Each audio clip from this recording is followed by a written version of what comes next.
আর কিসেরই বা রহস্য? আমি তো এই চিঠির মানুষটিকে চিনি। এই মানুষটাই তো দেশ ছেড়ে বাইরের দেশে যাওয়ার আগের মানুষটি। এই মানুষটাকেই তো আমি খুব করে চাইতাম। সাত পাঁচ না ভেবে আগন্তুকের দেওয়া নীল শাড়ি চুড়ির গয়না পরে রেডি হয়ে নিলাম। কেন জানি না তার দেওয়া এই জিনিসগুলো আমাকে খুব করে টানছে। সবচেয়ে অবাক করার বিষয় হচ্ছে, আমি তো ইলহাম ভাইকে প্রেমিক পুরুষ নাম দিয়েছিলাম। চিঠির ব্যক্তি জানলো কি করে? আর সে ছোটবেলায় সবসময় চাইতো ইলহাম তাকে নীল রঙের কিছু একটা গিফট করুক। আজকের দিনেই কেন করতে হলো বুঝলো না। সে চাইছেটা কি? গভীর ভাবনায় থাকা অবস্থায় ইরা আপু দরজায় নক করলো।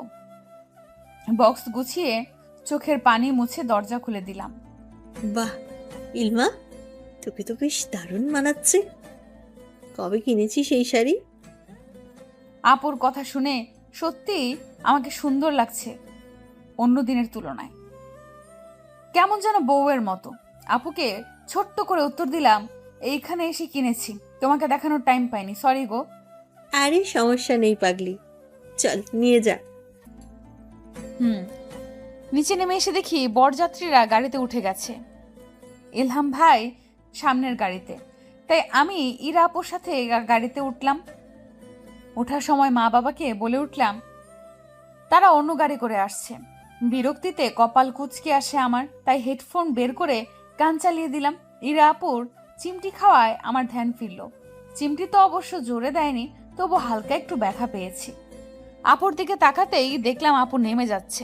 আপুকে অনুসরণ করে বাইরের দিকে তাকালাম আর দেখলাম যে সুন্দর করে গেট বাঁধাই করা। তার মানে আমরা কনের বাড়ি পৌঁছে গিয়েছি। সেখানে পৌঁছে সবার অভ্যর্থনা গ্রহণ করলাম। তারপর ভেতরে ঢুকে শেষ করে চলে আসলাম ড্রয়িং রুমে। সেইখানে এখন কাঙ্ক্ষিত ব্যক্তিকে বিয়ে পড়ানো হবে, অর্থাৎ ইলহাম ও শ্রেয়ার বিয়ে পড়ানো হবে। শ্রেয়া ও তার বাবা মা এবং ইলহাম ভাইয়ের চোখে মুখে এক রহস্যময়ী হাসি, যা অনেকে নজর কাটছে। অন্যান্য বিয়েতে বউ কেঁদে কেটে একাকার হয়ে যায়, বর্তমান যুগে না কাঁদলেও মন খারাপ করে থাকে, কিন্তু এ তো দেখছি আনন্দের আটটিখানা। তবে যাই হোক, অনেকে প্রথমে কবুল বলতে বললে কনের সাথে সাথে কবুল বলে দেয়। যখনই ইলহাম ভাইকে কবুল বলতে বলা হলো, তখনই দরজার বাইরে থেকে কবুল শব্দটি শোনা গেল। সকলেই অবাকের চরম পর্যায়ে। দৃষ্টি অনুসরণ করে দরজার দিকে তাকালাম, তাতে আমার চোখকে বিশ্বাস করতে ইচ্ছে হলো না। এ কি দেখছি আমি? একবার সোফায় বসে থাকা ব্যক্তি যুগল, আর একবার দরজায় দাঁড়িয়ে থাকা ব্যক্তি যুগলকে দেখতে থাকলাম। কয়েক সেকেন্ডে মনে হলো যেন আমি দৃষ্টিভ্রম্যতে আছি। দুইটা ইলহাম ভাই, কিভাবে কি? সকলে আমার মতো অবাকের চরম লেভেলে পৌঁছে গিয়েছে। অনেকে নিজের শরীরে চিমটি কাটছে, আর ইরা আপুর চোখে তৃপ্তির হাসি, যেন সে জানতো আজকে কি হবে।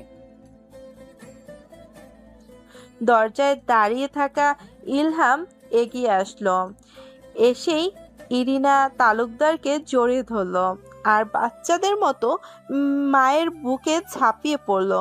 মনে হচ্ছে কতকাল সে মায়ের বুকে লেপ্টে থাকিনি। আর এদিকে ইরিনা তালুকদার অবিশ্বাস্য চোখে তাকায়, অবাক হয়ে তাকিয়ে আছে। সে একবার বুকে পড়ে থাকা ইলহাম আর সোফায় সে একবার বুকে পড়ে থাকা ইলমা আর সোফায় বরবেশে বসে থাকা ইলহামকে দেখে নিল। বরবেশে ইলহামের মুখে ভয়ের ছাপ কেমন যেন ফ্যাকাশে হয়ে গিয়েছে। বাড়ির সকলেই উৎসুক হয়ে ইরিনার বুকে মাথা ইলহামের দিকে তাকিয়ে আছে। সকলেই মনে একই বিস্ময়কর প্রশ্ন, কে এই দুটি মানুষ? ইলমার বুকটা থক করে উঠল, তার মনে বলে উঠল,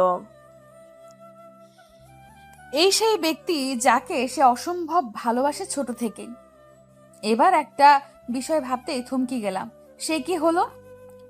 সেটি হলো তাহলে তাকে চিঠি আর শাড়ি উপহার দেওয়া ব্যক্তিটি আর কেউ নয়, স্বয়ং এলহাম।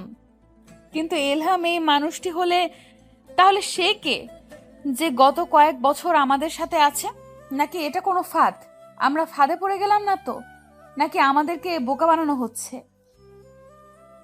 ইলমার ভাবনার মাঝে দ্বিতীয় ইলহাম এগিয়ে আসে, হাত উঠিয়ে সবাইকে বলে যে জানি আমাকে নিয়ে সবার অনেক আগ্রহ আর প্রশ্ন সবার মাঝে আছে।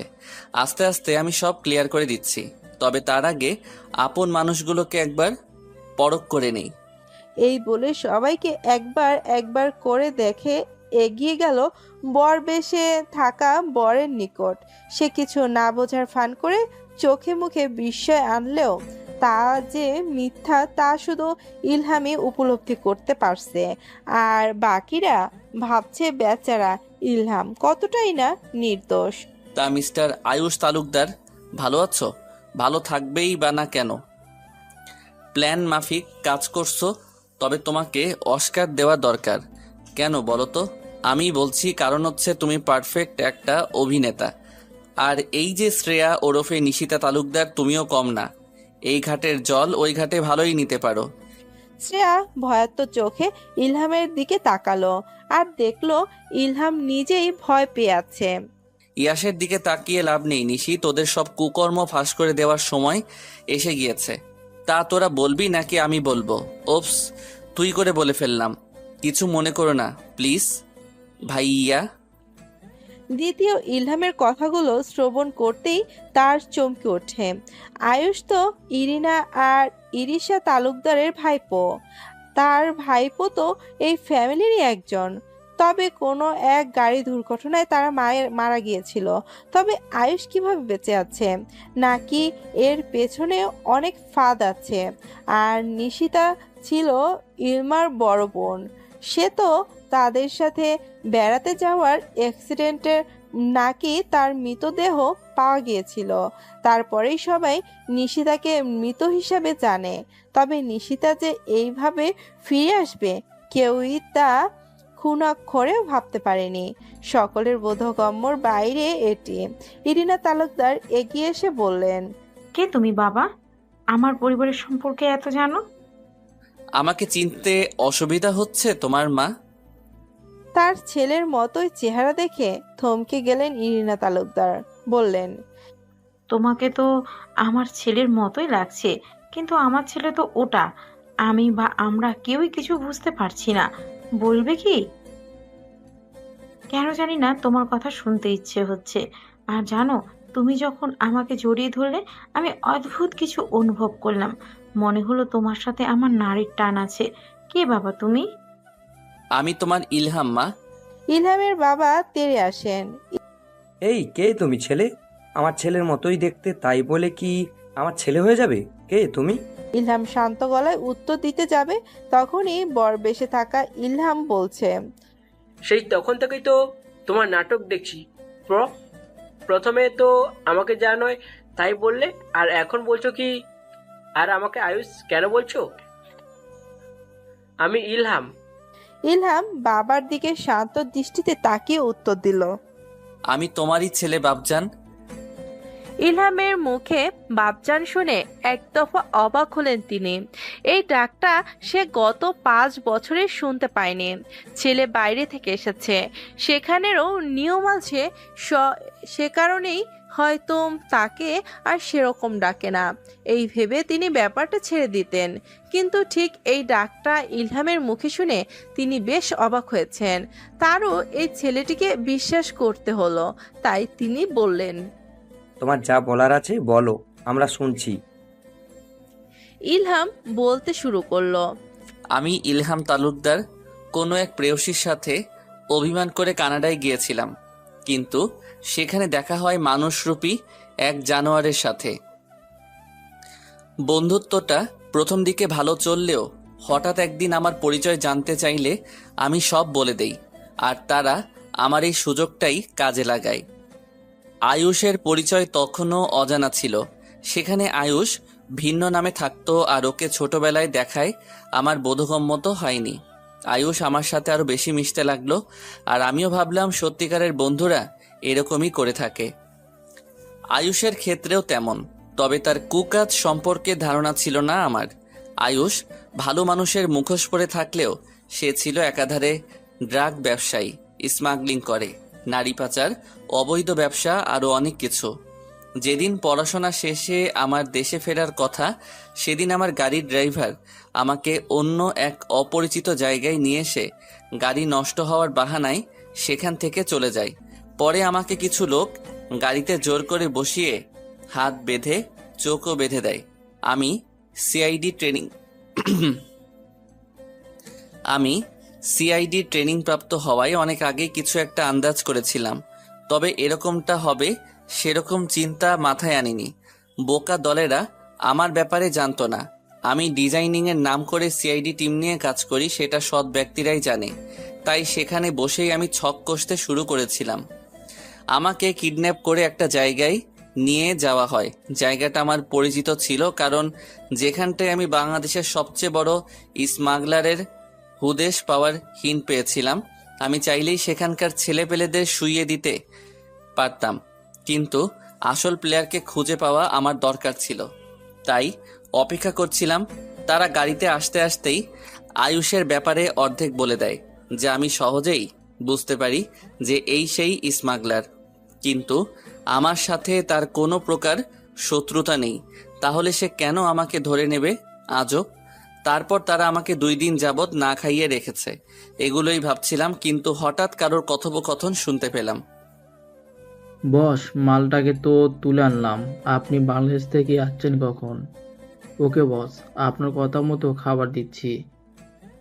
জি, আমরা সব রেডি রেখেছি। আপনার আসার পথে সব কাজ সেটেল করছি, শুধু আপনার আগমনের অপেক্ষায়। ওকে বস।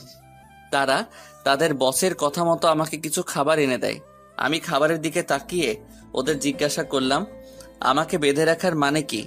চুপচাপ খেয়ে ঘুমে যা, বাড়তি কথা পছন্দ না। সেদিনের খাবারই আমার কাল হয়ে দাঁড়ায়। খাবারে তারা এমন এক পয়জন দিয়েছিল যে আমি ফুল 4 বছর সজ্ঞানে আসতে পারিনি। ওরা প্রতিদিন আমাকে ইঞ্জেকশন পুশ করে জীবিত রাখত। পয়জনের কাজ ছিল 6 বছর, কিন্তু তাদের ছেলেপুলেদের ভুলের কারণে আমি ধীরে ধীরে সুস্থ হয়ে যাই। তারা পয়জনের বদলে আমাকে অ্যান্টিবডি দিতে থাকে, যেটা আমি বাইরে থেকে আনিয়েছিলাম। আমি একজন সফল সিআইডি অফিসার হওয়ায় আমার সাথে সবসময় জিপিএস থাকতো, আর আমি সেটাই সুযোগ নিয়ে সাদাতকে জানাই, কারণ সাদাত ছিল আমার সহযোগী। আমরা দুজনেই ব্যবসার নাম করে সিআইডি ট্রেনিং নিয়েছিলাম। তারপর সাদাত কোনোভাবে অ্যান্টিবডি পাঠিয়ে দেয়, আর আমার সাথে ভয়েস রেকর্ডার লাগিয়ে দেওয়ায় এখানকার সব পরিস্থিতি তারা বুঝতে পারে। আর আমিও বুঝতে পেরেছিলাম না এখানে আমার দোষ কোথায়। যখন 4 বছরের মাথায় আয়ুষ আমার সামনে আসে আর সব বলে, তখন আমি থমকে যাই। প্রথমে তো আমার চেহারা বেশি ব্যক্তিকে দেখে ভয় পেয়েছিলাম, দ্বিতীয়ত এটা যে আয়ুষ সেটা জেনে।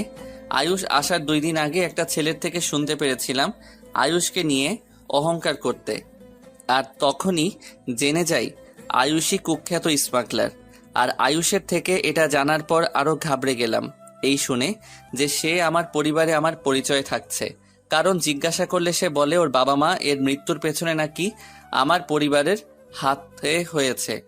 এটা শুনে চিন্তার ভাঁজ পড়ল আমার কপালে। পুরো ব্যাপারটা সাদাতকে জানাই। পুরো ব্যাপারটা ঘাটতে আর সুস্থ হতে আমার 1 বছর সময় লেগে গিয়েছে। আমি কিছুটা সুস্থ হলেও পুরোটা নই।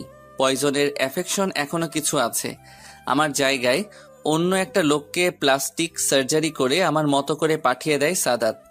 দেশে থেকেও যে ও আমাকে এতভাবে উপকার করবে ভাবতে পারিনি। তবে আমার মতো দেখতে লোকটার জন্য কষ্ট হলেও তাকে জানানোর পরে বলেছে, তোমার জন্য আমি আমার পানটাও দিতে রাজি ঈশান, এটা তো কিছুই না। সেই মোতাবেক আমি তাকে জিজ্ঞাসা করলে বলে আমি নাকি তার পরিবার বাঁচিয়েছিলাম একদিন, তাই তাকে যেন এইটুকু করতে দেই।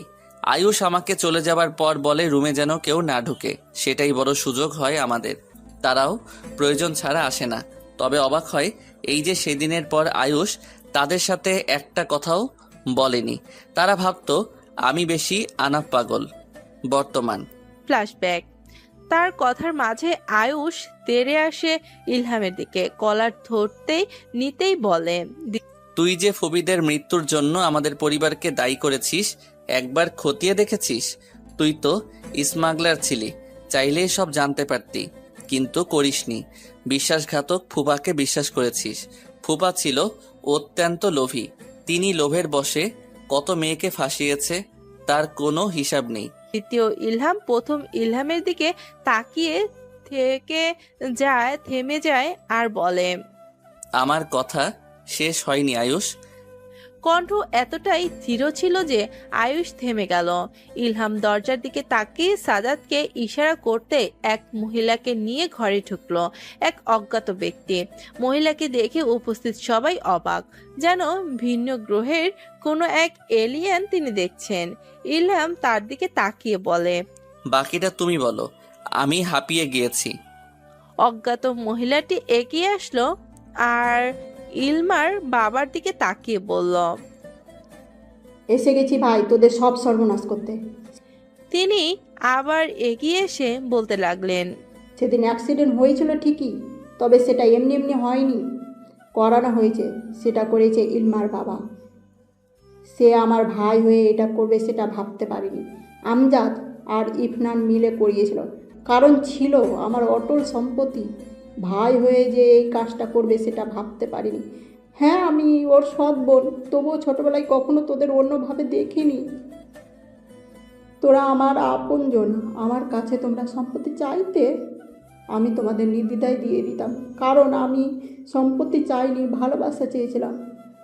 ইলহাম সেখান থেকে বেরিয়ে বাইরে সাদাতের সাথে দেখা করে আমার বাসায় আসে। আমাকে ওই অ্যাক্সিডেন্টের পর পাগল না হওয়া সত্ত্বেও মেন্টাল হসপিটালে রেখে আসা হয়। হঠাৎ শুনি আমাকে কেউ নিতে এসেছে, কোথায় যেন নিয়ে যাবে। আমি সবসময় বিচক্ষণ, তাই তাকে দেখতে চাইলাম।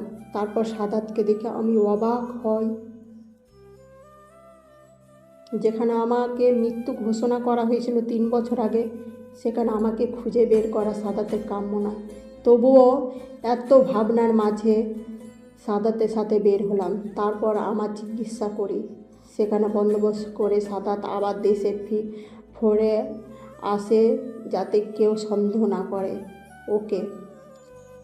আর তা ওই হলো। হঠাৎ সাদাত আমাকে বলল ইলহামকে নিয়ে আসছে, প্লাস ওর সাথে ঘটে যাওয়া সকল কিছু বলার পর সিদ্ধান্ত নেই যে এবার যা করার আমাকেই করতে হবে। আমি ইলহামকে পুরোপুরি সুস্থ করার পর ও আবার ইনভেস্টিগেট করতে থাকে। এই ব্যাপারটা অনেক আঘাত এনেছে আমার মাঝে, যে আমার ছেলে আমার পরিবারের ক্ষতি করিয়েছে। দ্বিতীয়ত কষ্ট লেগেছে আমজাদের কাণ্ডে। সে আমার স্বামী হয়ে কিভাবে নিজের সন্তানকে খারাপ দিকে ধাবিত করে। তাকে দেশে আসার আগেই লকআপে ভরে এসেছি। কথা বলেই থামলেন ইলহামের ফুপু। হ্যাঁ, তিনি যারা মৃত্যুর প্রতিশোধ নিতে আয়ুষ এত কিছু করেছে। আয়ুষ শুধু তার মায়ের দিকে তাকিয়ে আছে অপলক। এই মানুষটিকে সে অসম্ভব ভালোবাসে। তাই তো তার মৃত্যুর জন্য বাবার কথা অনুযায়ী এদের সবার সাথে এমন করেছে। সে যাদেরকে বিশ্বাস করলো আর তারাই নাকি শেষে বিশ্বাসঘাতকতা। ইলহামের ফুপু আয়ুষের দিকে ধীর পায়ে এগিয়ে গেলেন।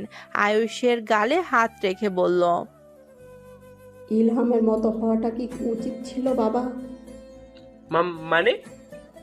বলেই বাচ্চাদের মতো মায়ের বুকে ঝাঁপিয়ে পড়ল। এ যে সত্যিকারের কান্না। মনে হচ্ছে কতদিন যাবৎ সে কান্না করেনি। কোনো এক বিশ্বস্ত বুক পেয়ে সব কান্না তুলে ধরল। আমি জানি বাবা, এতে তোর দোষ নেই। যার দোষ তাকে লকআপে ভরেছি।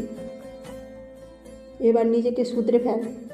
আয়ুষ মাথা নিচু করলো। বাড়ির প্রত্যেকের চোখের নোনা জল, শুধু ইলমার বাবা ছাড়া। তার চোখে মুখে ভয় স্পষ্ট। তাদের এই কর্মকাণ্ড দেখে এগিয়ে আসলো ইলহাম। তবে ভাই, আমার মতো দেখতে হলেও তুই কিন্তু আমার চরিত্রটা ধারণ করতে পারিসনি পারফেক্টলি। আম সরি ইলহাম, ক্ষমা করে দে ভাই। প্রতিশোধের আড়ালে এমন করেছি। যেদিন তোর পরিচয় জানতে পেরেছি সেদিন বাবাকে বলার বাবা আমাকে শিওর করে বলল, আর তোদের ব্যাপারে এমন কিছু বলেছিল যার কারণে চাইলেও আমি এখানে আসতে পারতাম না। মায়ের মৃত্যু আমাকে বারবার প্রতিশোধ নিতে বলেছিল, তাই তোর মতো টেম্পারারি প্লাস্টিক সার্জারি করেছিলাম, যেটা কয়েকদিন পরেই নড়ে ওঠে আর আমাকে ট্রিটমেন্ট করিয়ে ঠিক রাখতে হয়। আমি সবার কাছে ক্ষমা প্রার্থী। এখানকার সটাই সত্য, আমি ইলহাম নই। আর আমি জানতাম ইলমা এবং ইলহামের মধ্যে ভুল বোঝাবুঝি চলছে। ইলহামকে এত শান্তিতে থাকতে দেখা আমার সহ্য হয়নি, তাই ইলমার সাথে এরকম ব্যবহার করতাম। সরি ইলমা। সবার দিকে তাকিয়ে আবার বলল, আমি বাড়ির প্রত্যেকটা মানুষের ইমোশন নিয়ে খেলেছি। আমাকে যা শাস্তি দেবে তাই মেনে নিব। তোর শাস্তি হচ্ছে শ্রেয়াকে বিয়ে করতে এসেছিস, বিয়ে করে বউ নিয়ে আমাদের আগের বাড়িতে ফিরে যাওয়া। আজ থেকে আমরা একসাথেই থাকব। যেহেতু তুই আর শ্রেয়া একে অপরকে ভালোবাসিস, আর বিখ্যাত স্মাগলার যে তুই না সেটাও আমি জেনেছি। আসল কালপ্রিটকে ধরা হয়েছে, তবে তুই আমার প্রেয়সীকে কষ্ট দিয়ে ঠিক করিসনি। বাকি সব মানা যায়, কিন্তু এটা মানতে পারবো না। তবে ফলস্বরূপ তোকে কালকে বাসর করতে দিব না। ইলহামের ফুপু ইলহামের পিঠে চাপড় মেরে বলে, চুপ করে বেয়াদব অসভ্য হয়ে যাচ্ছিস দিন দিন, আগে বিয়েটা হোক। এই বলে শ্রেয়ার দিকে এগিয়ে গেল ফুপু। এরা কেউ তোমার শাশুড়ির মৃত্যুর জন্য দায়ী না মা। শুধু শুধু না জেনে কষ্ট দিয়ে গেলে এই পরিবার আর ইলহামকে। কথা শেষ করে ইলমার বাবার দিকে তাকিয়ে সবার উদ্দেশ্যে বলল, এই ভাই নামক কুলাঙ্গারকে কি শাস্তি দেব তোমরা? আমি তো এককালে কোলে পিঠে নিয়েছি, তাই পারবো না। তাই তোমরা সিদ্ধান্ত নাও। এই বলে সবাই উত্তর দেয় ওনাকে হাজতে রাখার, কিন্তু ইলমার বাদশাদে তার বলে ওঠে যে ওনাকে একটা সুযোগ দেওয়াই যায়। আমারও তাই মনে হয়। আমি যা করেছি তাই আমার প্রাপ্য। প্লিজ কেউ আটকাতে না আমায়, প্লিজ কেউ আটকিও না আমায়। কান্নারত কণ্ঠে তার কণ্ঠে প্রকাশ পাচ্ছে তিনি কতটা অনুতপ্ত। ইলমা আর তার ইলহামের মা সেই লোকটির দিকে ঘৃণিত দৃষ্টি নিক্ষেপ করলো, যা দেখে বাড়ির বাকিরা স্তব্ধ শ্বাস ফেলে, কারণ তারা জানে এটাই হওয়ার ছিল। অবশেষে সেটাই হলো যেটা ইলহাম চাইল। সব শেষে এত সিদ্ধান্ত নেওয়া হলো যে শ্রেয়া আর আয়ুষ প্লাস ইলহাম আর ইলমার বিয়ে একসাথে হবে।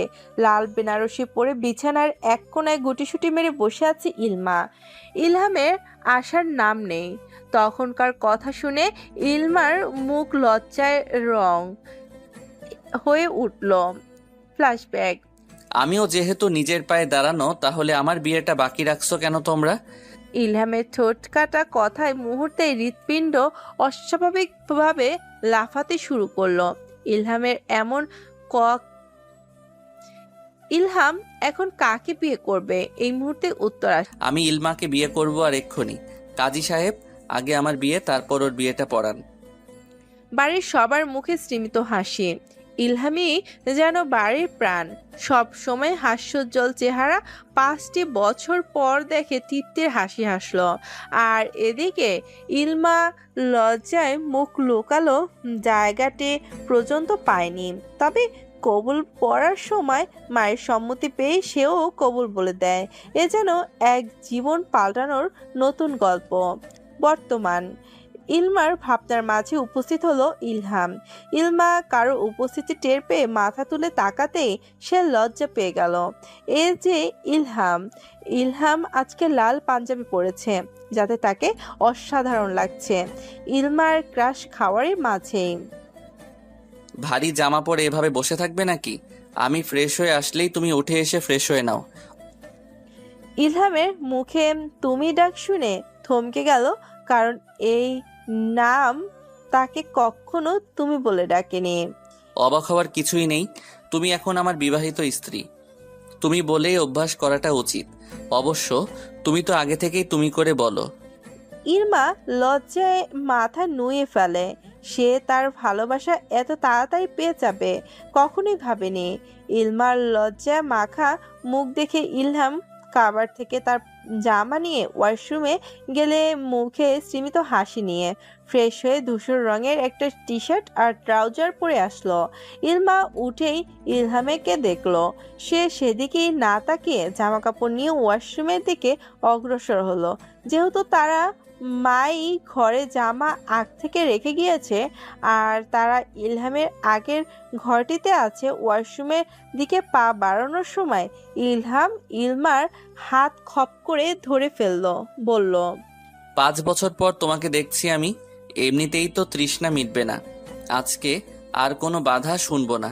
আমি জানি তুমিও আমাকে ভালোবাসো, তাই সবকিছু আজকে থেকে নতুন করে শুরু করতে চাই। আমাদের সম্পর্কটাও আর 5টা স্বামী স্ত্রীর মতো হোক, সেভাবেই আমি চাই। তাই আজকে রাতটা আর 5টা স্বামী স্ত্রীর মতোই কাটবে। তার জন্য শারীরিক ও মানসিকভাবে প্রস্তুতি নিয়ে আসো।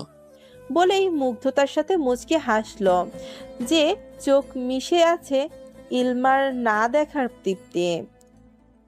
ইলমা ইলহামের এমন কথায় লজ্জায় কোথাও লুকাবে তা ভেবে পাচ্ছে না।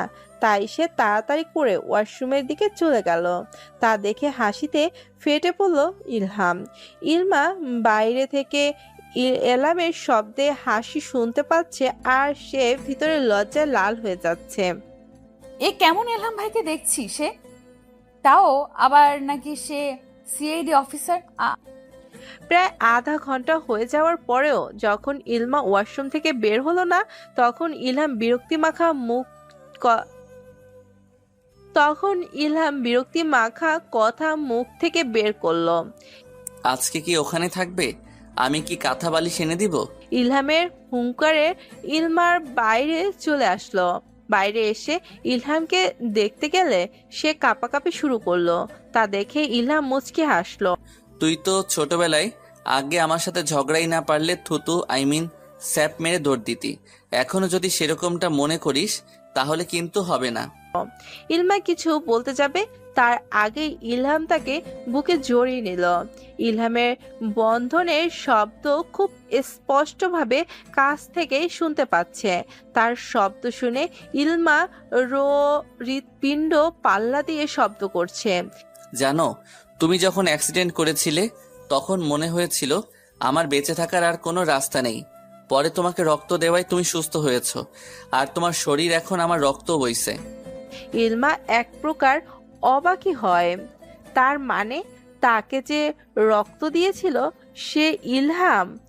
সে বুক থেকে মাথা উঠিয়ে উপরের দিকে তাকাতেই ইলহাম তার মাথাটা আবারও বুকে নিয়ে নিল, বলল, অনেকদিন পর তোমাকে কাছে পেয়েছি, এবার একটু শান্তি দাও।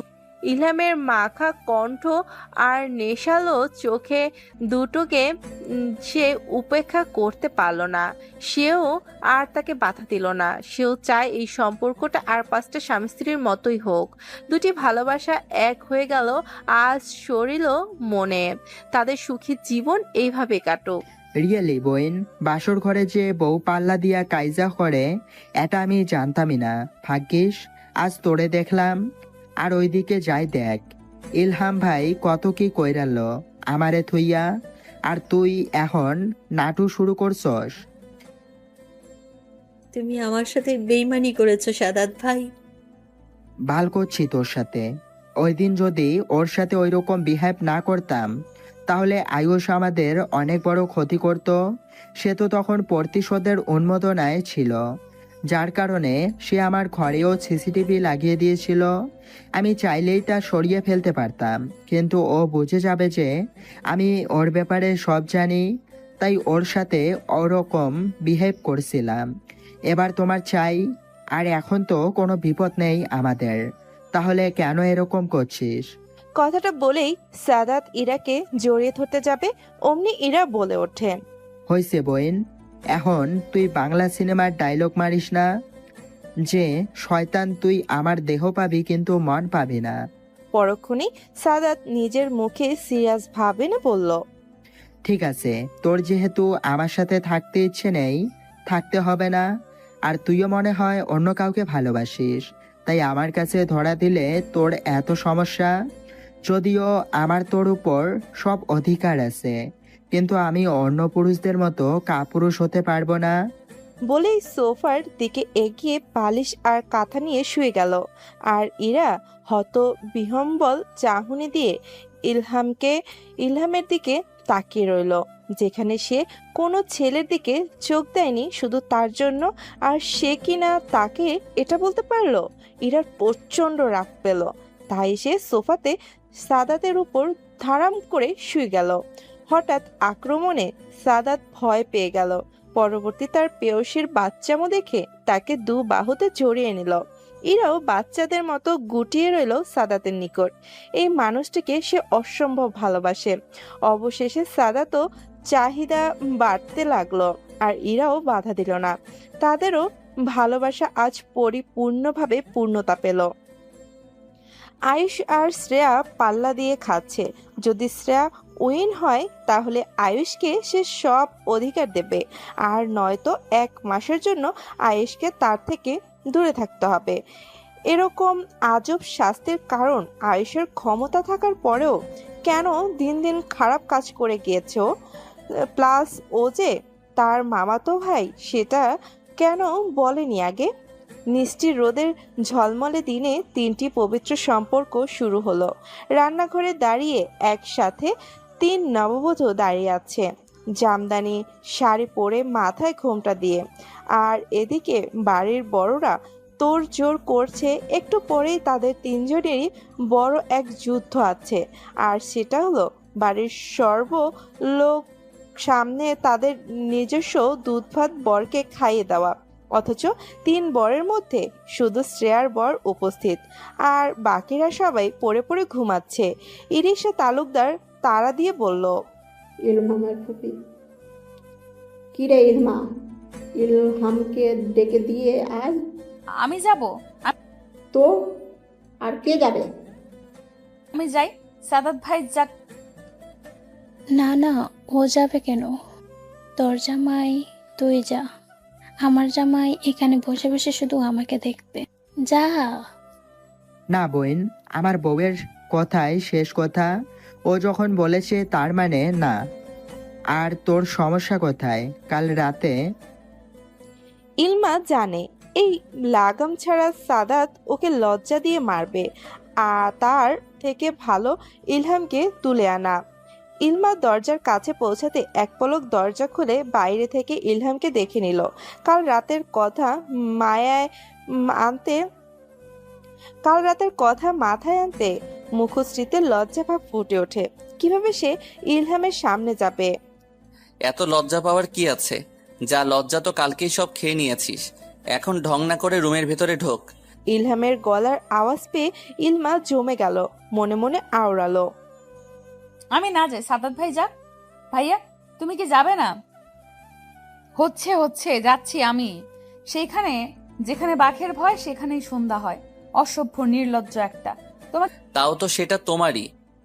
ইলহামের লাগামহীন কথার ভাব দেখে বুঝে ফেলল, এখন সে যদি কথা বাড়ায় তাহলে ইলহাম এভাবেই তাকে লজ্জা দিবে। তাই সে কথা না বাড়িয়ে বলে উঠল, নিচে ডাকছে। আমার টি শার্ট আর একটা ট্রাউজার বের করে দাও, আমি ফ্রেশ হয়ে আসছি। বিড়বিড় করে বলে উঠল। ইলমার কানে এক লাইনের বাক্যটি বারবার বাজতে লাগলো, আর নিজের কাছে মনে হতে লাগলো যে সত্যি তাহলে আমার ভালোবাসার মানুষ একান্তই আমার। তার সব ভালো মন্দের খেয়ালও আমার। তার সবকিছু একান্তই আমার। এই কথাটা ভাবতেই ইলমার মন আনন্দে নেচে উঠল। তাহলে তার ভালোবাসা পূর্ণতা পেল, আর ইলহামের দায়িত্বপূর্ণ কথাটা তার কলিজায় গিয়ে গেঁথে গেল। সে তার ভাবনার মাঝে কাবার্ডের দিকে এগিয়ে গেল। এত টি শার্টের ভিড়েও তার চোখ আটকে গেল অ্যাশ কালারের একটা টি শার্টের উপর। সেটাকে নিয়ে আরেকটা ট্রাউজার বের করে বিছানার উপর রাখলো।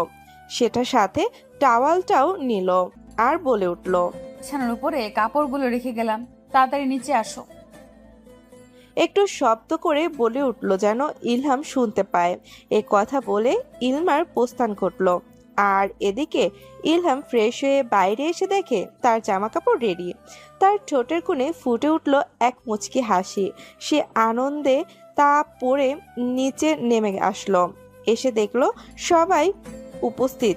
তা দেখে ইলহামের মা বলে উঠল, সবাই এক জায়গায় বসো আর টেবিলের উপর পাশে নিজেদের বউদের বসাও।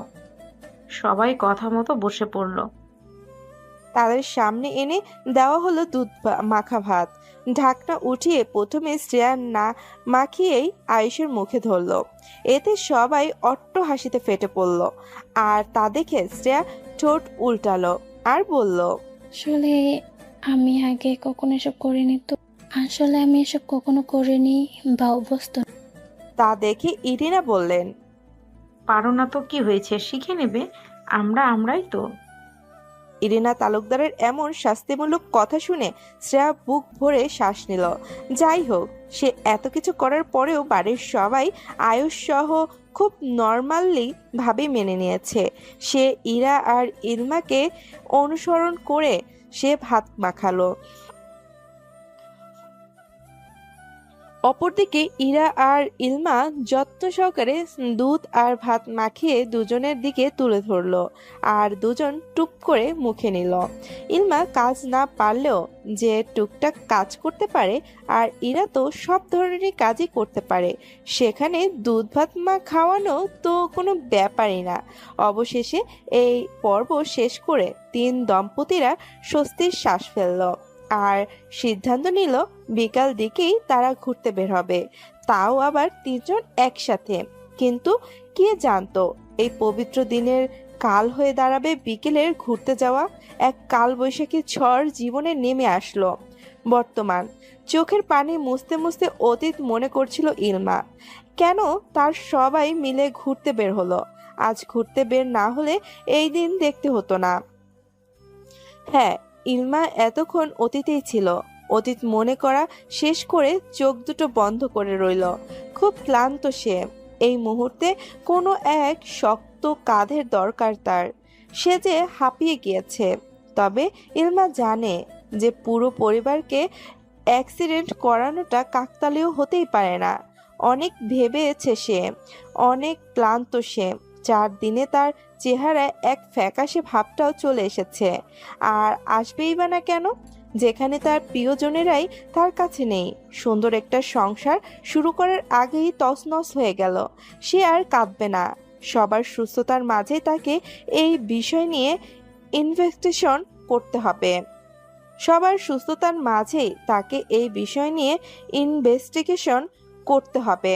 তাই সে হাত ঘুরিয়ে তার কেবিনের পাশে থাকা ফোনটা হাতে নিল। কারো নাম্বারে ডায়াল করতে ওপাশ থেকে রিসিভ করে উঠতে ইলমা বলে উঠল, আমি আমার জবে আবারও ফিরছি স্যার। আপনাকে হোয়াটসঅ্যাপে একটা মেসেজ দিচ্ছি, আপনি ফাইল রেডি করুন। আন্ডারওয়ার্ল্ডের মাফিয়া প্লাস বিশ্বাসঘাতকদের এবার সে আর ছাড়বে না। পর মুহূর্তেই বেজে উঠল সাদাতের ফোন। অপর পাশ থেকে কিছু বলে উঠল, যার প্রত্যুত্তরে ইলমা বলল, হ্যাঁ, আমি বুঝতে পেরেছি। এবার যা করার আমাকে আর তোমাকেই করতে হবে। তবে তোমার মৃত্যুর কথা জানিয়ে দিয়েছি আমি। আর এলহামের অবস্থা ধীরে ধীরে খারাপের দিকে যাচ্ছে। আমার মাথা কাজ করছে না। জানি না আদৌ আমাদের বাড়ির রহস্য উদ্ঘাটন করতে পারবো কিনা। কি ভয়ঙ্কর একটা স্বপ্ন দেখলো ইলমা। তাড়াতাড়ি করে উঠতে চাইলো, কিন্তু তাতে সে সক্ষম হলো না। কারণ স্বরূপ হলো ইলমা তাকে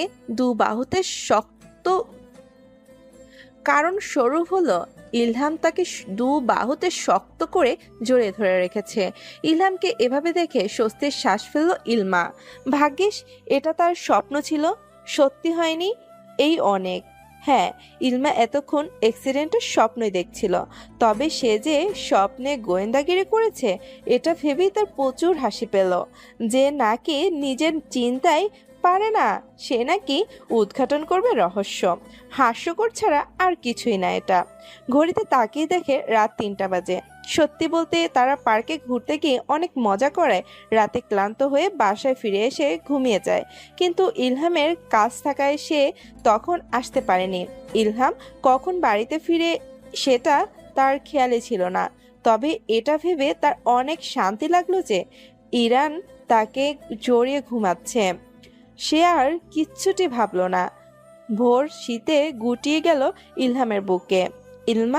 ছোট ইলমা মোটামুটি স্বাস্থ্যবান হওয়ায় লেপ্টে গেল ইলহামের সাথে। বাইরে থেকে কেউ বুঝবেই না যে এখানে দুজন আছে। আসলে স্বামী স্ত্রীর সম্পর্ক এমনই হওয়া উচিত যে রাতে ঘুমানোর সময় তাদের মাঝে সূচ পরিমাণ অবধি জায়গা থাকবে না। হ্যাঁ, এটাই ইসলাম বলে। তবে ইসলামের সাথে এটি ঘটায় সে বেশ আনন্দিত। সরি, আমি আবার বলি। হ্যাঁ, এটাই ইসলাম বলে। তবে ইলমার সাথে এটি ঘটায় সে বেশ আনন্দিত। ইলমা তার ভাবনার মাঝেই ঘুমিয়ে গেল। আবার বিকেলের মিষ্টি রোদে ছাদে পাটি বিছিয়ে বসে আছে 3 নবদম্পতি ও বাড়ির বড়রা। উদ্দেশ্য তাদের ট্রুথ অ্যান্ড ডেয়ার খেলা। তবে এতে বড়রা থাকতে পারবে না, যেহেতু এটা নবদম্পতি, তাই তারা সহজেই না করে দিয়ে 6টা পপকর্ন বক্স, চিপস আর কিছু বার্গার এনে দিয়ে সশব্দে নিচে চলে গেল আর বলে গেল তারা যেন সন্ধ্যার পূর্বেই নিচে নেমে আসে। তারাও এই কথায় সম্মতি জানালো, কারণ সন্ধ্যাবেলায় তারা আবার নাচের পার্টি দেবে। তবে সবাই রাজি হলেও ইলমার বেলায় বাদশাদে ইলহাম। নাচের কথা শুনে ইলহাম নিঃশব্দে রুমে গিয়ে ইলমাকে ডেকে পাঠালো। সে জানে ইলমা খুব ভালো নাচতে পারে, তাকে বলা মাত্রই সে রাজি হয়ে যাবে। কিন্তু ইলহাম তা চায় না, তাই সে ইলমাকে বলল, আমার বউ অন্য কাউকে নাচ দেখাক সেটা আমি চাই না। চাইলেই জোর জবরদস্তি করতে পারি এটা মানার জন্য, কিন্তু আমি তা করব না, কারণ বিয়ে আগে এক ছিল আর এখন আরেক। আগে আমার বউ না হলেও এখন তুমি আমার অর্ধাঙ্গিনী। আমার ভালো মন্দ সব তোমাকেই খেয়াল রাখতে হবে। আমি শুধু আমার মতামত প্রকাশ করলাম, বাকিটা আমার বউয়ের হাতে। ইলমা চোখ যেন সর্ষে ফুল দেখছে, কারণ এই কথাগুলো যে ইলহাম বলবে সেটা তার মাথায় আসেনি কখনো। স্বামী স্ত্রীর সম্পর্কটা এমন যে পবিত্র এক টানে একজন অপরজনের কথা মানতে বাধ্য। ইলমা কিছু না বলে পাশ কাটিয়ে চলে গেল রোবটের ন্যায়। আর এদিকে ইলহাম বেকুবের মতো দাঁড়িয়ে রইল। সে কাকে কি বলল? ইলমা যে তার কথা মানবে না এটা ভেবেই ইলহামের চোয়াল শক্ত হয়ে আসে। পরক্ষণেই সবার ডাকাডাকিতে ছাদে এসে দেখলো যে এখানে এসবের ব্যবস্থা করা হয়েছে। ইলমা শেষে কি করে সেটা দেখার জন্যই ইলহাম না পারতেই এসবে বসেছে। সবার হই হুল্লোড়ে ইলহামের সম্মতি ফিরল। আশপাশে বোঝায় প্রয়াস চালাতেই দেখলো যে বোতল ঘুরিয়ে গিয়ে পড়লো ইলমার দিকে। আর ইলমা কাদো কাদো ফেস নিয়ে তাকিয়ে আছে সবার দিকে। সে প্রত্যেকবারই এই খেলায় ডেয়ার নেয়, কারণ ট্রুথ নিলে আল্লাহ জানে কি না কি জিজ্ঞেস করে বসে এসব পাগলের দল। আজও তার ব্যতিক্রম নয়, তবে আজ ঘটে ভিন্ন ঘটনা। বোতল ইলমার দিকে ঘুরে আসার পর ইলমাকে জিজ্ঞেস করলে বলে, আমি বরাবরের মতোই ডিয়ার, বলো কি করতে হবে আমাকে? ইলমার এমন প্রশ্নে সাদাত বলল, তাহলে তোর ডেয়ারটা আমি দিই। ইলমা চোখ বড় বড় করে তাকালো সাদাতের দিকে। এই বদমাইশ না জানি কি করতে দেয়। আর সাদাতের ডেয়ার দেওয়ার কথা শুনে সবাই লাফিয়ে ওঠে, চিৎকার দেয়, কারণ সবাই জানে সাদাতের ডেয়ার মানে অসম্ভব ভয়ঙ্কর। আর এই চিল্লানোতেই ইলহামের সম্মতি ফেরে। সে বাকি সবার কাণ্ড দেখছে। অবশেষে তারাও সাদাতের কথায় সম্মতি জানায়। সাদাত বলে ওঠে, যদি না পারিস তাইলে ভাববো তুই একটা লুজার। জুতা আমি করিনি এমন কিছু, আমি করিনি এমন কিছুই নেই, সব পারি। আজকে যা বলবে এমনি তো ঝটপট করে দিব। বলো বলো। তুই ইলহামকে আমাদের সবার সামনে ঠোঁটে ঠোঁট ওটা করবি? আস্তাগফিরুল্লাহ, কি? ভাজা মাছটা উল্টে খেতে জানিস না? এমন ভাব করছিস যেন কাল রাতে তো সব। আমার মুখ খোলাস না, ভালো হবে না বললাম। সাদাতের ডেয়ার শুনে আর লাস্টের কথা মাথায় নিতে বিহম্বল হয়ে গেল বেচারা ইলহাম। তার অবাক চাহনির মাঝে তারা আবার কথা বলতে শুরু করলো। অবশেষে ইলমা নিজের মনকে অনেক কিছু বুঝিয়ে তাদের কথা সায় দিল আর বলল, ঠিক আছে, আমি করব। আর সাদাইতের বাচ্চা, দেখিস তোকে আমি কি ডেয়ার দেই।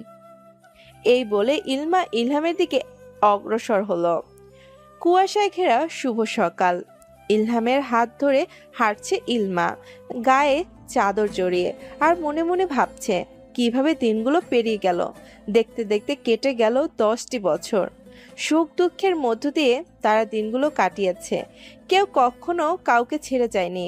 তার এই ভাবনার মাঝে চলে আসলো এক কান্নার শব্দ। দিবা এগিয়ে এসে ইলহামের কাছে বিচার দিতে লাগলো, আর সেদিকে তাকিয়ে আছে ইলমা। দিবান আমাকে বকা দিয়েছে। মা, এসব কি? ভাইয়াকে কি নাম ধরে বলতে আছে? আর ওর নাম দিবান কবে থেকে হলো? পায়া এটা বলে এবার কান্না শুরু করলো। আচ্ছা মা, বলো ভাইয়া কেন মেরেছে? ও আমার ভাইয়া না। ঠিক আছে মা, এবার কারণটা বলো। কিসের কারণ? ওই যে দিবান কেন তোমাকে বকেছে? ও, ওই দিবানা কে বলেছিল যে চলো আমরা খেলি, তারপর খেলতে গিয়ে দিবানকে একটা মেয়ে হাত দিয়ে ধরেছিল, তাই ওকে আমি মারতে যাচ্ছিলাম। মার দিওনি, তবু আমাকে বকেছে আর বলেছে ওর রুমে আশেপাশে না থাকতে। আচ্ছা মা, দিবানকে আমি বকে দেব, এবার ঘরে যাও। ইলহামের এমন কথায় দিবা বাসায় ফেরত গেল, আর এদিকে রক্তচক্ষু নিয়ে তাকিয়েছে স্বয়ং ইলমা। ইলমার এহেন চাহনিতে ইলহাম কেবলা মার্কা একটা হাসি দিল। ইলমা তা দেখে বিরক্তিতে মুখ কুঁচকে বলতে লাগলো, এই তোমার আহ্লাদ পেয়ে মেয়েটা এমন বাদর হয়েছে, যত সব পাগলের দল। বাপ যেমন বেটিও তেমন। খুব ভালো কাজ চালিয়ে যাও, খুব ভালো কাজ চালিয়ে যাও। আজ তোমার খাওয়া বন্ধ, আমি গেলাম। ইলমার চলে যাওয়ার দিকে তাকে ইলহাম একটা শুকনো ঢোক গেল।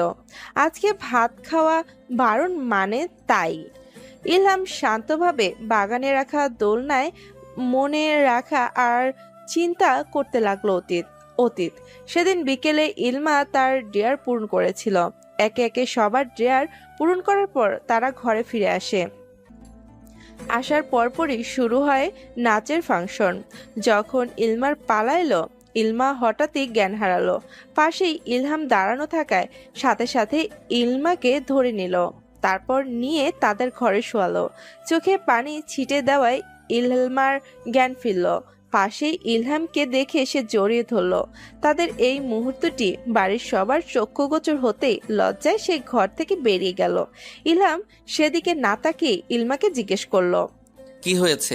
এলো কেশিনি, শরীর খারাপ? এলমা ডানে বামে মাথা ঘুরিয়ে না সূচক উত্তর দিল,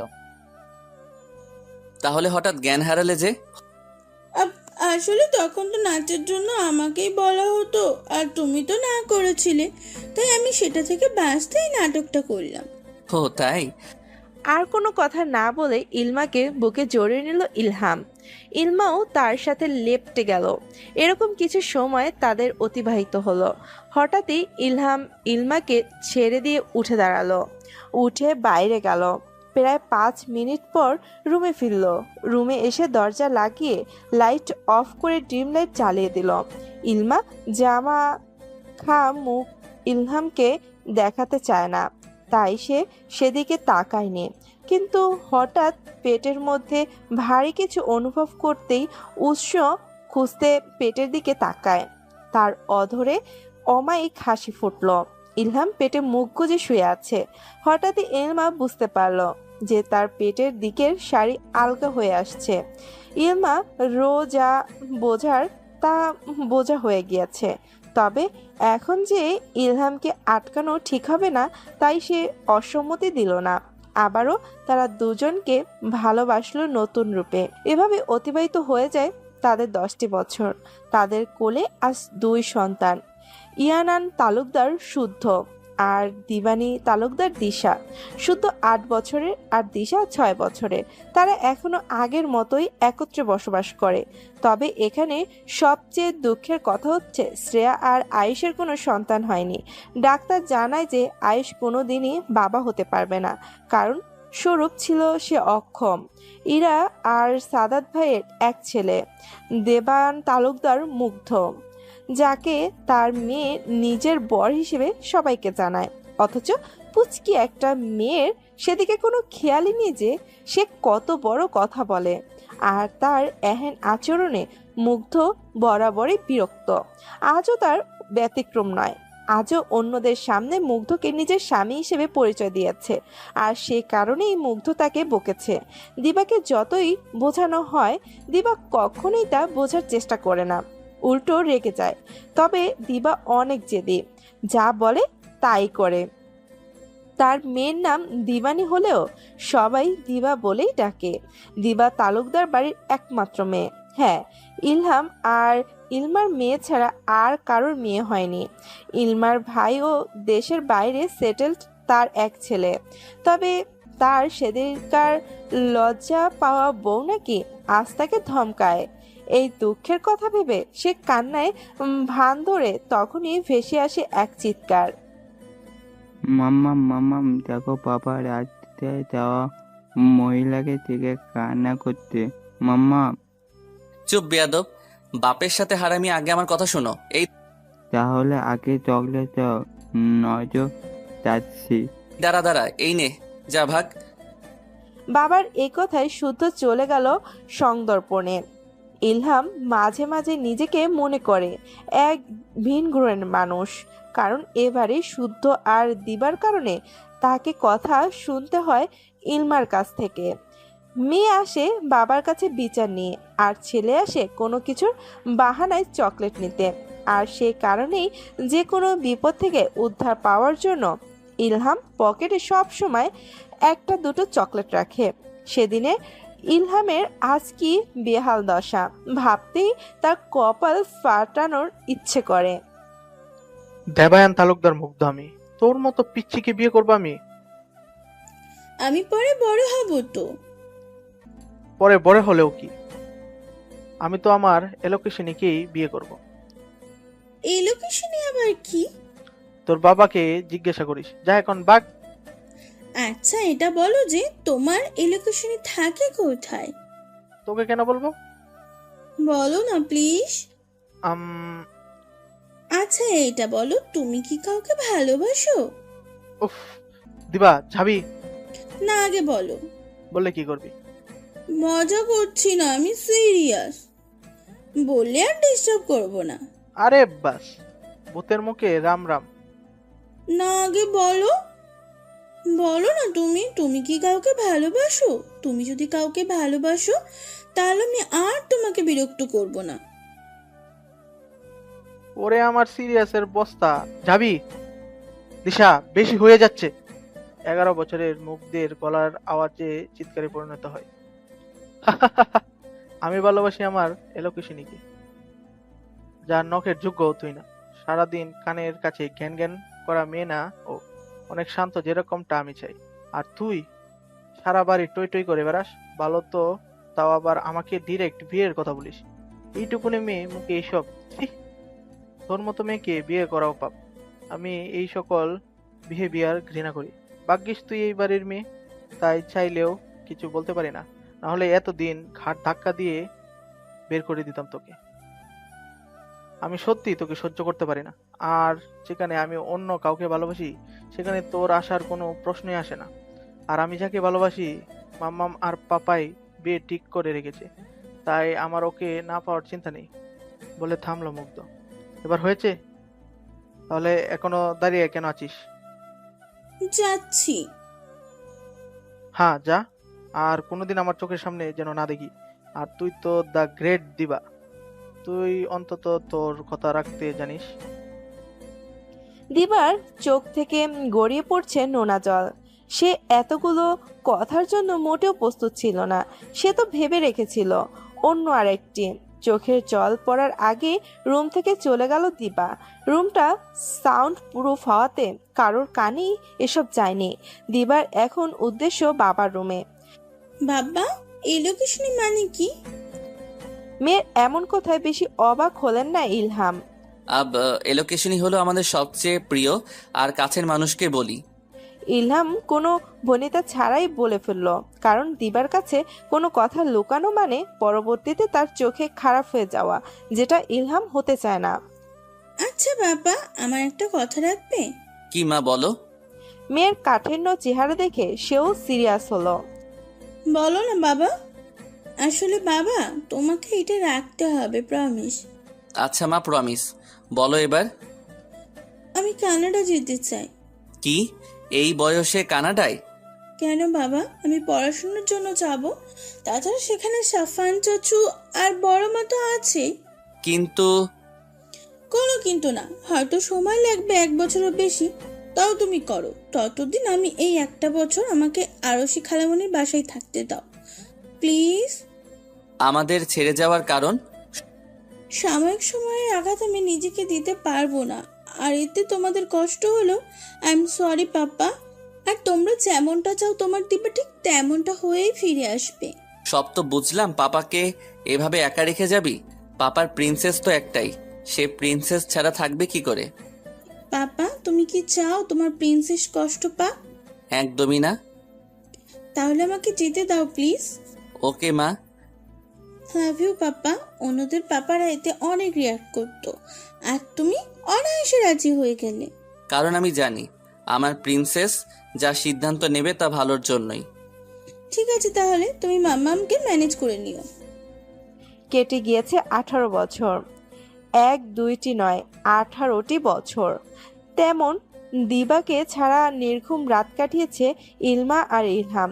সবাই এখন বেশ বড় হয়েছে। শুদ্ধ একজন ডাক্তার আর মুগ্ধ ইলহামের চিন্তায় মাঝেই চেনা পরিচিত কণ্ঠ তার সম্মতি ফিরল। বাবা! চিৎকার করে ইলহামের বুকে বড্ড আদরে শুয়ে পড়ল। ইলহামের চোখ চিকচিক করে উঠল। তার পিচ্চি মেয়েটা আজকে কেমন দৌড়ে এসে তাকে জড়িয়ে ধরল। এই তো সেদিনের কথা, তার মেয়ে নিজের ভালোর জন্য সবাইকে ছেড়ে গিয়েছিল। তবে দিবা বয়সের তুলনায় একটু বেশি ম্যাচিওর, তাই সেদিন দিবাকে যেতে দেওয়া হয়েছিল কানাডায়, সাফায়ানদের বাসায়। সাফায়ান তার প্রেয়সীকে বিয়ে করে সেখানেই সেটেলড হয়ে গিয়েছিল ইরার ব্যাপারটা ঘটে যাওয়ার পর। তারপর তার সাথে কন্ট্যাক্ট করে আবারও সব ঠিক করা হলেও তার দেশে আসা হয়নি। কি রে এলমা, আমাদের দিকেও তাকা। মেয়ে কি হারিয়ে যাচ্ছে নাকি? সাফায়ানের কথায় সবাই হেসে উঠল। সবাই বলতেই এখানে সাদাত, ইলহাম, ইলমা আছে। এরা সবাই দিবা, দুরন্ত আর মিশমিকে নিতে এসেছে।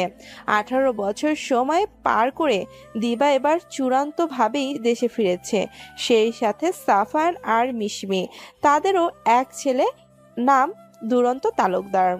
ফটোগ্রাফি নিয়ে পড়াশোনা করেছে, দিবার থেকে 1 বছরের ছোট। ইলহাম বাস্তবে ফিরল। কিরে, সবাই এখানে দাঁড়িয়ে থাকবি নাকি বাড়ি যাবি? বাড়ি যাবো জলদি, আমাদের আর তর সইছে না যে। একে একে সবাই গাড়িতে উঠে বসল। গন্তব্য তালুকদার বাড়ি। এদিকে রান্নাঘরে তোড়জোড় চালাচ্ছে ইরা, শ্রেয়া আর কাজের বুয়া। আজ হরেক রকমের পদ রান্না করেছে। ইলমা এয়ারপোর্টে যাওয়ার সে আজ নেই। পর মুহূর্তে কলিং বেল বেজে উঠল। সকলেই চমকিত হলো। কাজের বুয়া দৌড়ে দরজা খুলে দিল, আর পেছন পেছন এগুলো ইরা আর শ্রেয়া। দরজার সামনে অতি পরিচিত মুখ দেখে কান্না করে দেওয়ার উপক্রম হলো সবার। দরজার সামনে সাফওয়ান, দুরন্ত, মিশমি, দিবা। সাফওয়ানকে ইরা ঘৃণা করলেও সময়ের সাথে সাথে তা পাল্টে গিয়েছে। দিবা এসে সবাইকে জড়িয়ে ধরে কুশল বিনিময় করে নিজের ঘরের দিকে অগ্রসর হলো।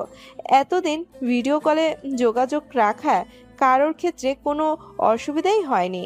দিবা নিজের ঘরের দিকে অগ্রসর হওয়ার সময় তার পাশের ঘরটা চোখ বুলালো আর এক তব্ধ নিঃশ্বাস ফেলল। মনে মনে বলল, যার জন্য এত লুকোচুরি তাকেই আমি ভুলতে পারিনি। আজও তোমাকে ভালোবাসি দেবায়ন ভাই। কানাডায় থাকতে থাকতে তোমাকে ভাই বলাটা অভ্যাসে পরিণত করে ফেলেছি। তবে তোমার থেকে দূরে গিয়ে অনেক লাভ হয়েছে আমার। জানো, আমি না এখন নিজেকে সামলাতে পারি, অনেক শান্ত, যেমনটা তুমি চেয়েছিলে। তবে তোমার মতন হয় কি লাভ, তুমি তো অন্য কারোর। যাই হোক, তোমার শুভ দিনের অশুভ ছায়া হব না, নিশ্চিত থাকো। আর মাত্র কটা দিন, তারপরে তো তোমার প্রেয়সীর সাথে বিয়ে। এসব কথা ভাবতে ভাবতেই দিবা তার ঘরে এসে চারপাশটা চোখ বুলিয়ে নিল। তার কথা মতোই চারদিকে সবুজ আর সাদা কম্বিনেশনে দরজা আর জানালার পর্দা আর সুন্দর সুন্দর নীল তারাবাতি।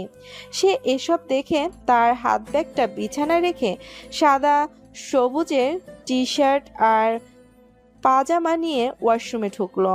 প্রায় অনেকক্ষণ পর বের হয়ে দেখে ইলমা তার বিছানায় বসে আছে খাবার সাজিয়ে।